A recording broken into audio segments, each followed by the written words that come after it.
bem, companheiros? Tá. É uma honra participar dessa mesa com companheiros ilustres da nossa Polícia Militar, que a gente sabe que está chegando a hora dela ter o seu fim. Mas, então, meu nome é Fábio Gonçalves dos Anjos, sou coronel reformado da Polícia Militar. Hoje moro em Londrina, hoje não, há 17 anos moro em Londrina. E a minha atividade hoje é militante político. Sou militante do PCB de Londrina. E vivi 30 anos na Polícia Militar. Entrei em 68, por falta de alternativa. Sou do interior de São Paulo, sou de Itararé. De onde? Itararé. Itararé. Bom, né? Por falta de opção de trabalho, tinha concluído, na época, o científico, e meu pai falou, vai fazer o que da vida, meu? Eu falei, São Paulo. Só que um ano antes, eu tinha um irmão que tinha recebido o mesmo questionamento, e aqui ele estava sofrendo, né? E a gente sabia que havia a força pública que tinha escola, que dava estudo para os seus alunos. O aluno recebia um salário. Então, na realidade, tinha roupa, casa, comida, né? Então, eu optei para vir para cá e com o objetivo de terminar o curso de oficial, prosseguir nos estudos. Terminei a escola de oficiais em 71 e fui para a rua. Fui trabalhar em Santo Amaro.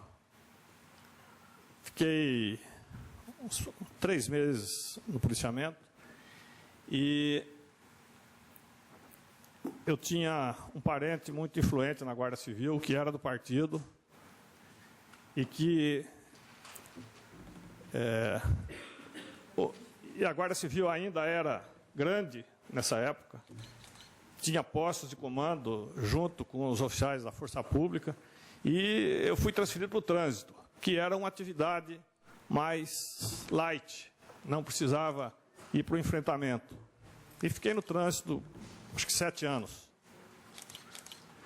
Promovido,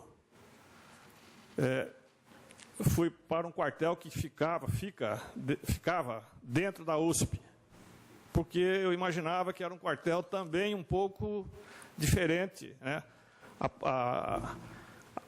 Então, eu entrei na Força Pública em 68 e 70 unificou não. A Força Pública integrou a Guarda Civil, não foi isso, pai? E transformou-se em Polícia Militar.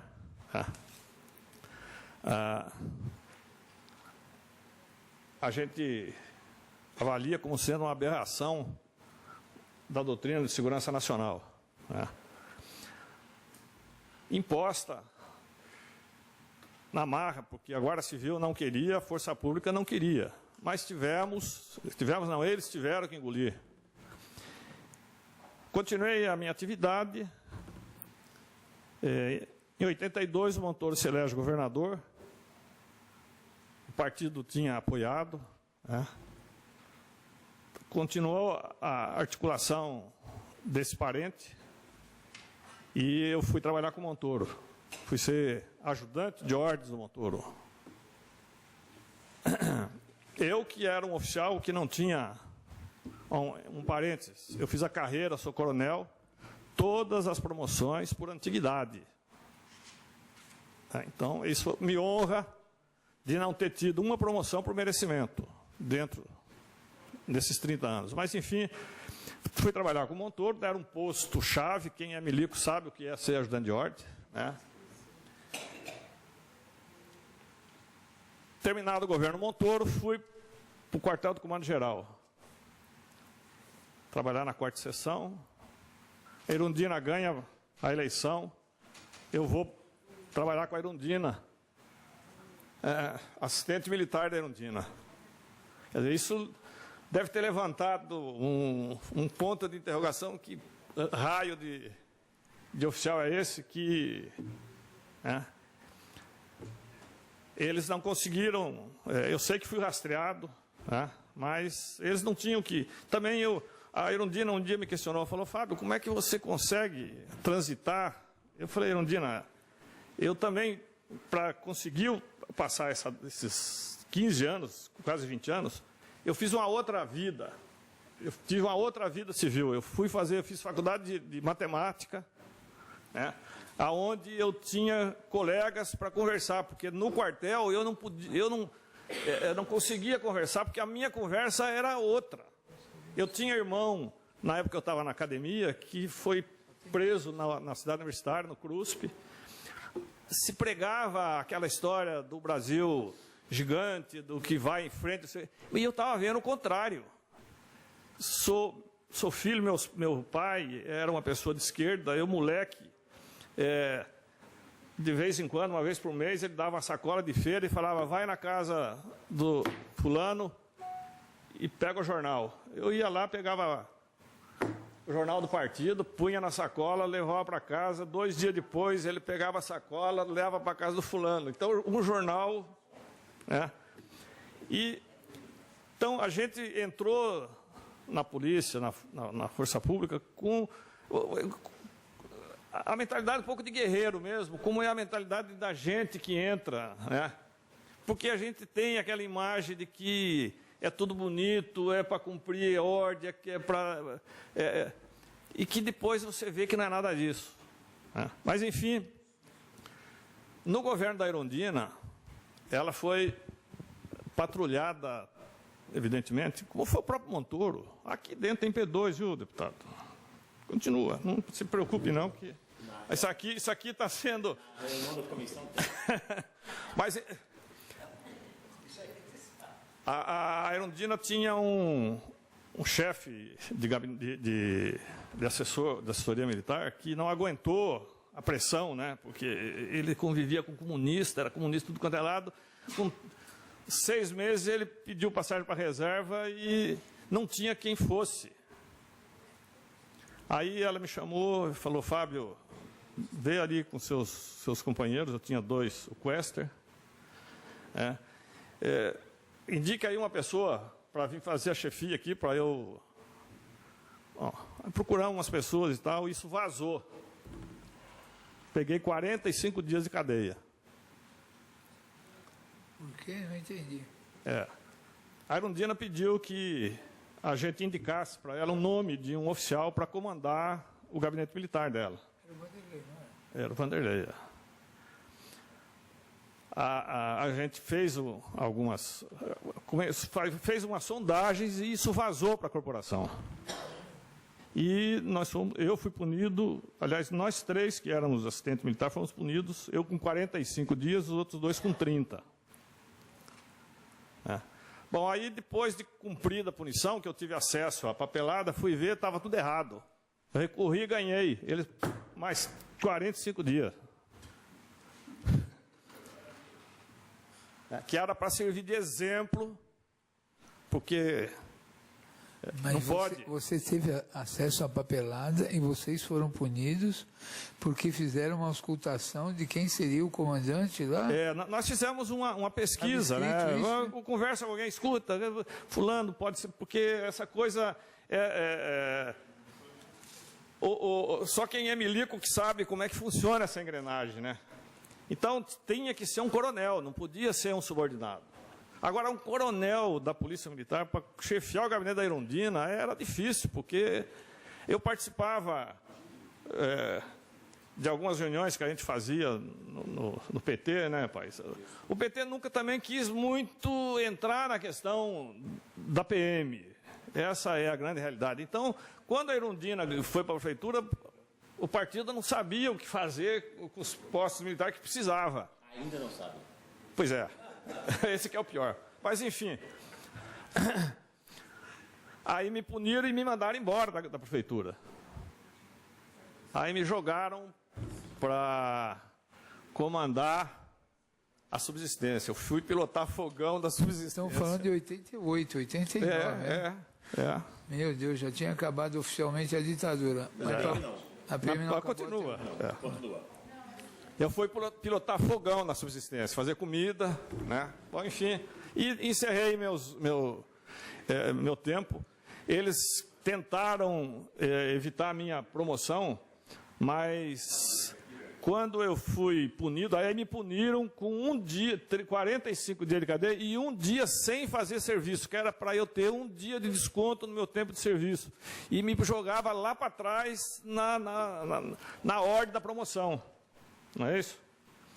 Mas como eu já estava na relação da promoção, eu não me jogaram para trás. Eu continuei e eu fiquei sendo o primeiro tenente-coronel para ser promovido durante 5 promoções.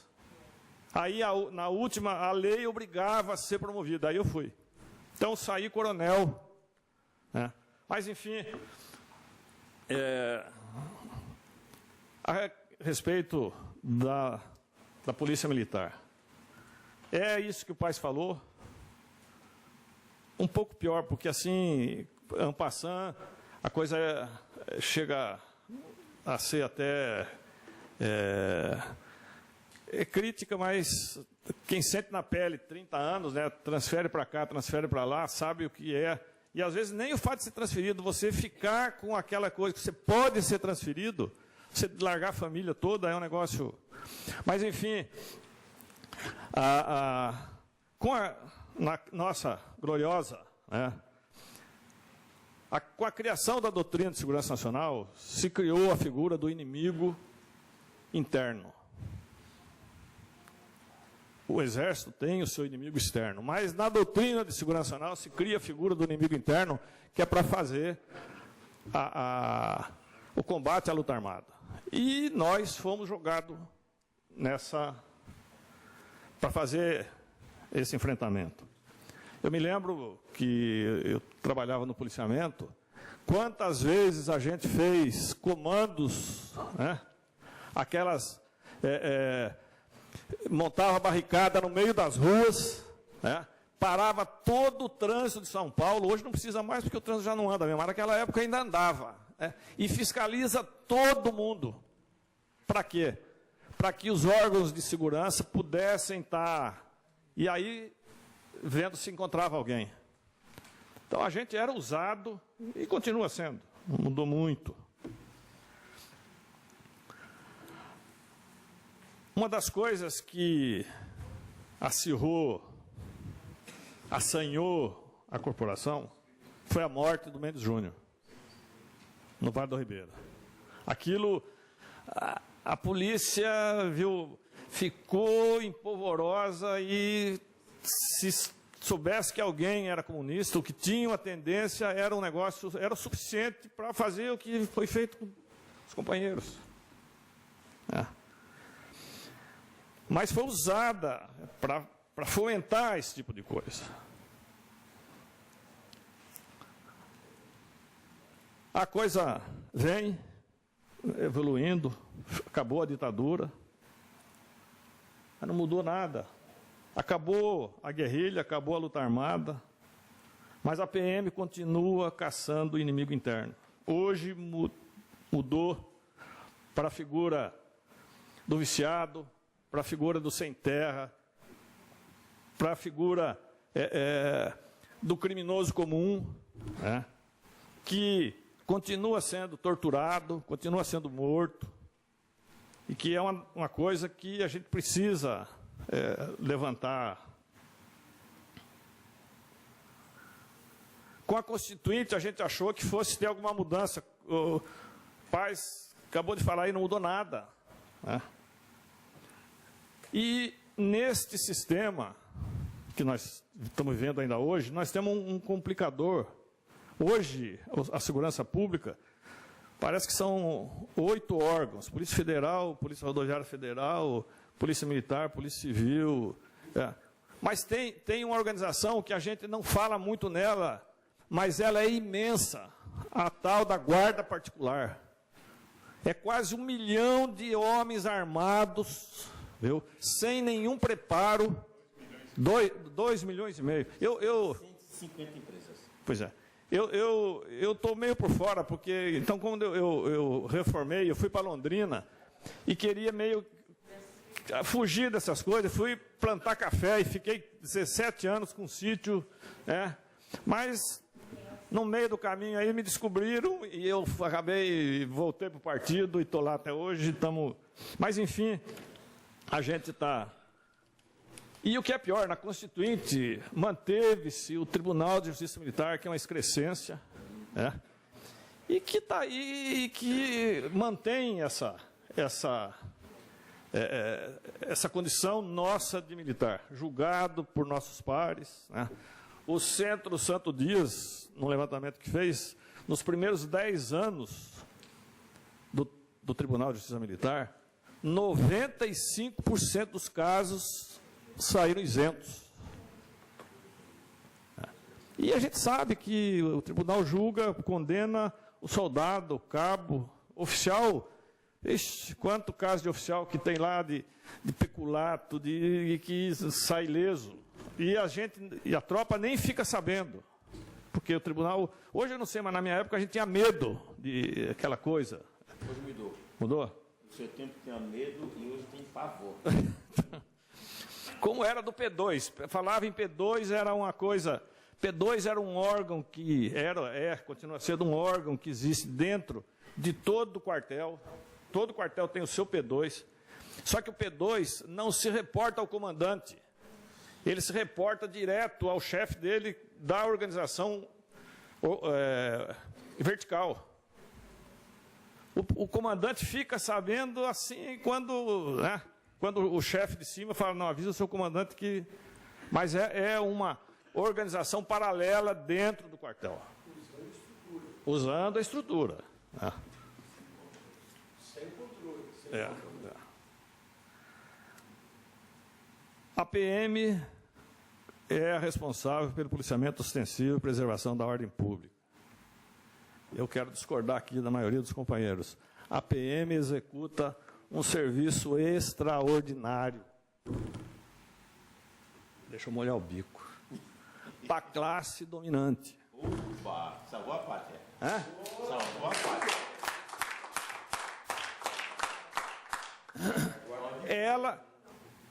Ela está aí para isso. Aliás, não é só ela. Ela é aparelho ideológico do Estado, como é o Ministério Público, como é o Judiciário, como são todas essas organizações que sustentam o Estado burguês. A gente fala muito de democracia, Estado democrático. Mas que democracia é essa? É a democracia que serve à classe dominante, à burguesia. O pobre não tem direito nenhum. E é o Estado que sustenta esse tipo de coisa. Nós bancamos o Estado. E o povo banca o Estado para ficar contra ele. Mas, na PM, particularmente, o corporativismo também é outro componente que segura esse estado de coisa. É muito importante o corporativismo dos oficiais, diga-se de passagem. Porque as praças, o direito, como se fala, o direito da praça é não ter direito. Não é isso? Então, esse corporativismo é muito grande. Hoje os oficiais são todos, hoje não, já de muito tempo, fala-se em unificação na Polícia de São Paulo desde 56, quando era governador o Jânio Quadros, mandou uma equipe de oficiais estagiar na Scotland Yard para estudar e propor.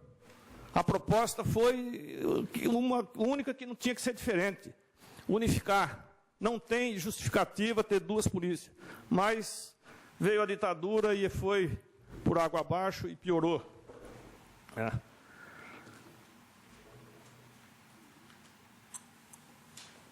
O policial militar, infelizmente, a escola ensina a ele que o valor mais alto é a hierarquia e a disciplina, a qualquer custo.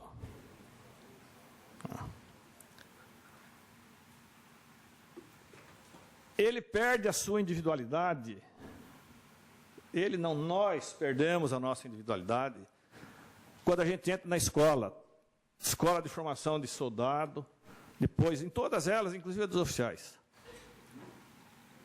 Muitas vezes por meio de humilhação. Quanto mais baixa é a classe, mais humilhada ela é.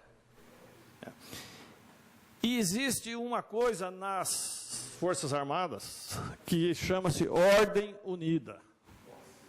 A Ordem Unida é um negócio que acaba com a individualidade da pessoa.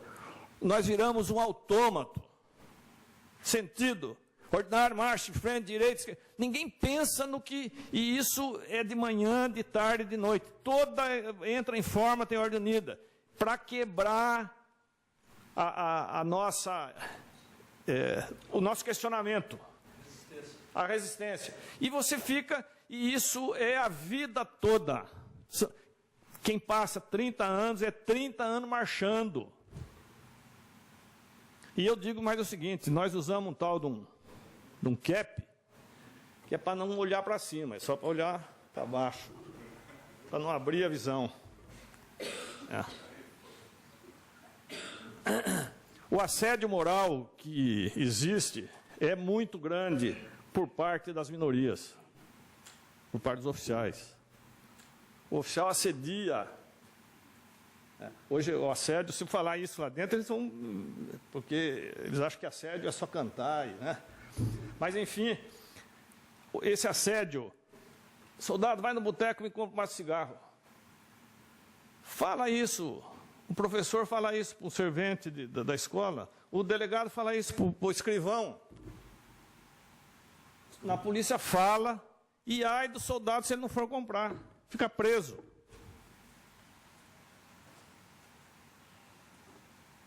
Isso fomenta, entre as praças e os oficiais, uma luta de classe. Surda. As praças veem os oficiais como o burguês e a praça como o proletário, sendo que todos nós estamos na mesma classe. Mas as mordomias, as benesses que os oficiais têm, direito à viatura, direito... né? E isso deságua em que? Aquilo que foi comentado aqui. Desvio de toda a ordem. Problema psiquiátrico, doença mental, alcoolismo, divórcio, separação, droga. E consequência disso, na população civil, é a truculência. Aí, talvez o seu amigo que é psiquiatra possa explicar melhor essas coisas, mas... Então, essa é a polícia. Essa é a polícia que está aí na rua fazendo o que está fazendo, mas ela cumpre o seu papel. A polícia tem o bombeiro. Bombeiro não é polícia, minha gente. Bombeiro aqui de São Paulo, alguns estados já desvinculou. São Paulo... 17 estados. 17, né? São Paulo, alguns anos atrás, houve um movimento dentro dos bombeiros, transferiram todos os oficiais que eram a favor da separação para o policiamento. De castigo, eles foram fazer policiamento. Quer dizer, a organização, ela serve a isso. E hoje, como é que está a coisa? A falta de credibilidade da polícia é imensa. Pesquisa feita recentemente, 70% dos entrevistados não confiam na polícia, uma alta de 14% em relação ao ano passado. E não pode ser diferente. Em média, 5 pessoas morrem por dia no Brasil, vítima de confronto. O ano passado, 1.890 mortos. E aí? Enquanto não acontecer um controle externo, não tem como mudar esse estado. O Ministério Público tem esse papel do controle externo, mas ainda pode ser maior, deve ser maior. E eu vou depois sugerir aqui uma outra. A desmilitarização é um passo fundamental nessa reforma que precisa ser feita. Eu esqueci de falar aqui uma coisa na questão da... Existem umas aberrações, a última aberração que eu vi na Polícia Militar de São Paulo é a função delegada, é isso? Função delegada. A função delegada é o bico. O Estado, em vez de pagar, hein? Operação delegada. O Estado, em vez de pagar um salário, em vez de pagar um salário digno para o policial, ele gasta 80% do orçamento do Ministério da Justiça em armamento, viatura, e o salário, está aí a Polícia Militar, uma luta tremenda na tal da PEC 300, né, para melhorar o piso salarial, porque também tem uma história aí o piso é 1 e tem gente que estourou lá em cima. Né? Então precisa ter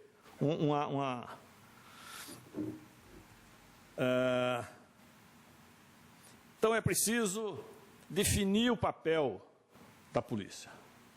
Porque hoje a polícia faz o que quer. A polícia ela é treinada para abordar as pessoas. Só que a instrução não diz que para ela abordar, ela precisa ter suspeita da pessoa que ela não pode chegar a abordar qualquer um, que é o que se faz. Blitz de trânsito, documento. Para que você tem que ir? A tecnologia que existe hoje, que deve ser usada na segurança pública, está a desejar. Né? Você pode ter postos de fiscalização por radar, de placa de carro. O carro passou, se tiver... Hoje estão fazendo isso para ver se está com o licenciamento atrasado. Mas pode ver se o carro é roubado. Para não ter que ficar feito barata tonta, a polícia correndo atrás de ladrão de carro por aí.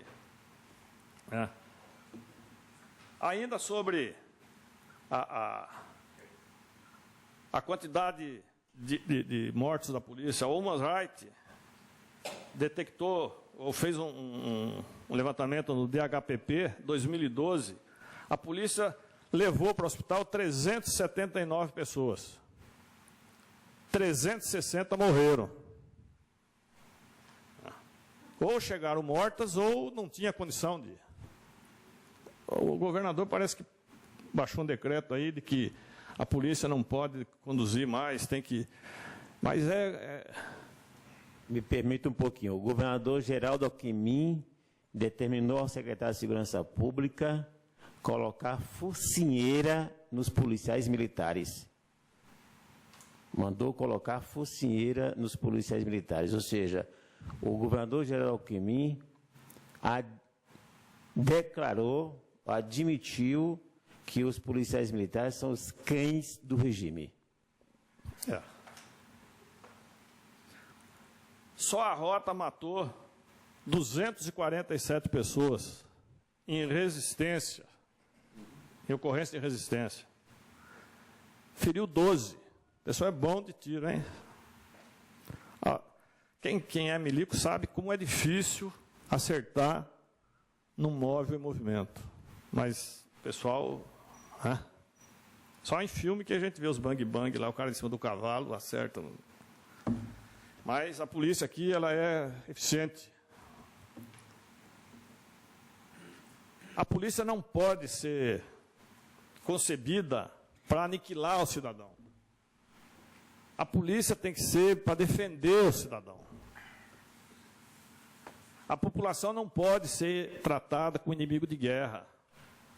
Agora, vou pôr um parênteses aqui, que é o que eu falei, é a população pobre, preta e da periferia. O tratamento que se dá na periferia não é o que se dá no Morumbi. No Morumbi, naquelas favelas, mas no Morumbi das mansões é diferente.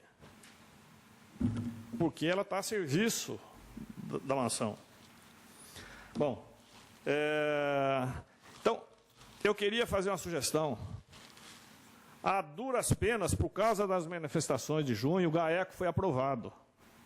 O GAECO pode ser um grande... de grande valia na questão da desmilitarização. O GAECO pode assumir toda a investigação. Hoje o GAECO assume algumas investigações, mas ele pode assumir toda a investigação.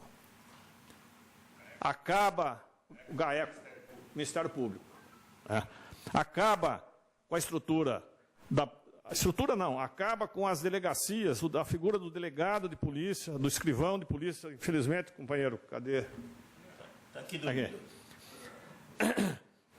E acaba também conosco. E cria uma coisa nova, juntando o que tem nas duas, mas com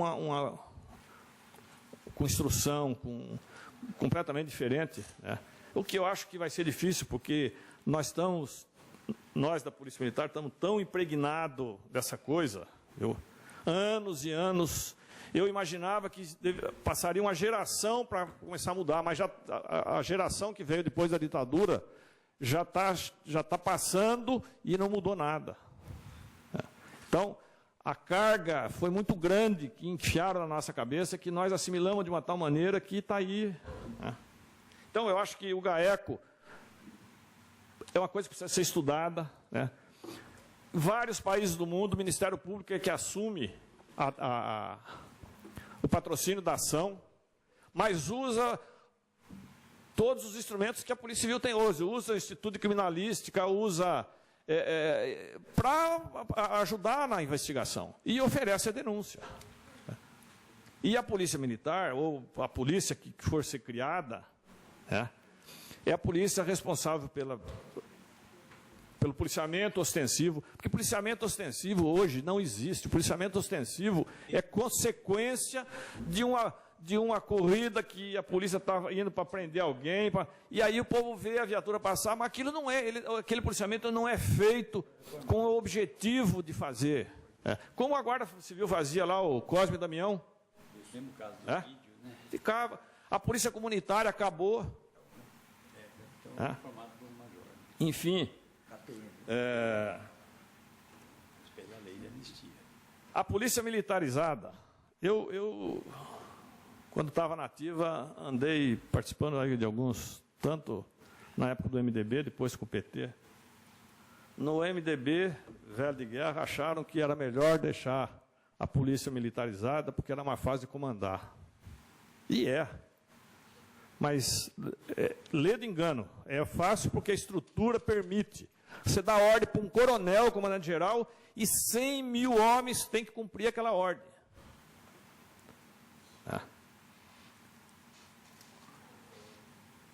Então, a polícia militarizada é de fácil manobra. Pela classe dominante, evidente. E a desmilitarização pode ser vista como uma forma de aproximação da polícia com a sociedade civil no Estado de Direito. Mesmo o Estado de Direito burguês. Mas ela sempre estará a serviço da classe dominante. Nós que somos comunistas achamos que somente quando a classe trabalhadora tomar o Estado, a gente quer acabar com o Estado, fazer uma outra coisa. A gente às vezes até fica... Mas, na teoria, isso é possível. É difícil pôr isso em prática. Talvez tenha que ser posto tudo junto. Mas, enfim, quando a classe trabalhadora for a classe dominante, a gente resolve todos esses problemas. Obrigado. Coronel, o senhor tem mandato parlamentar? Não. Não? Não. Então, sai do Brasil. Não, só. Eu pensei que tivesse alguma função parlamentar.